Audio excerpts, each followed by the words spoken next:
I'm Melissa Weissman. I'm taking Latin America on film Mondays from 4:25 to 7:10. My professor is Dr. Ileana Pagan. This is fall 2016 semester. I'm a sophomore student. I'm speaking from Westchester's Schmidt Hall, and I'm going to be speaking about The Last Supper. This movie was directed by Dr. Tomás Gutiérrez Alea. It is from Cuba in 1976. The running time is 120 minutes. This film tells the story of a slave owner who tries to live out his faith by teaching it to his slaves.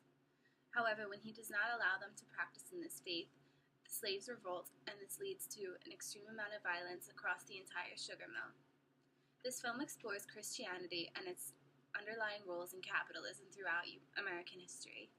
It explores this idea by illustrating the justifications of slavery, the various contradictions of European culture, and the lack of religious freedom, especially among slaves and minorities in America.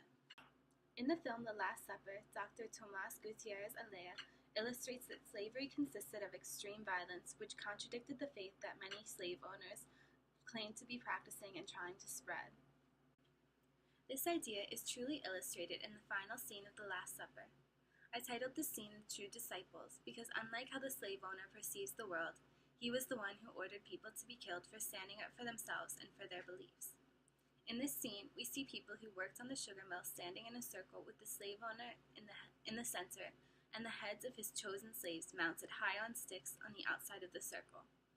In this scene, it was the slaves who were crucified like Jesus was instead of the slave owner, who seemed to view himself as Christ-like throughout the film.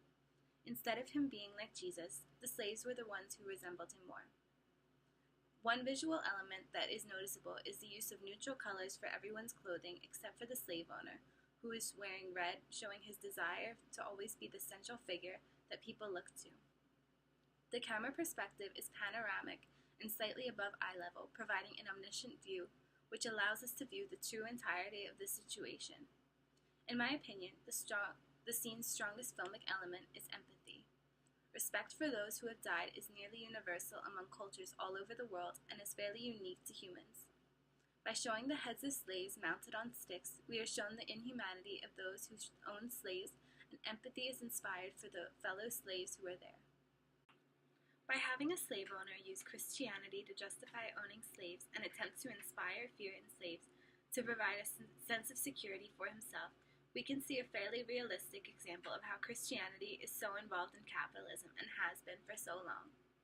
Because the director created a sense of empathy for the slaves, it allows spectators to see the evils of the slave owner, even when he felt like he was living like Jesus. Hopefully, by seeing flaws in others, spectators will be more willing to see them in themselves and in society in general. I think that the ideas in the film are still valid today, especially when we still see racism being present in our world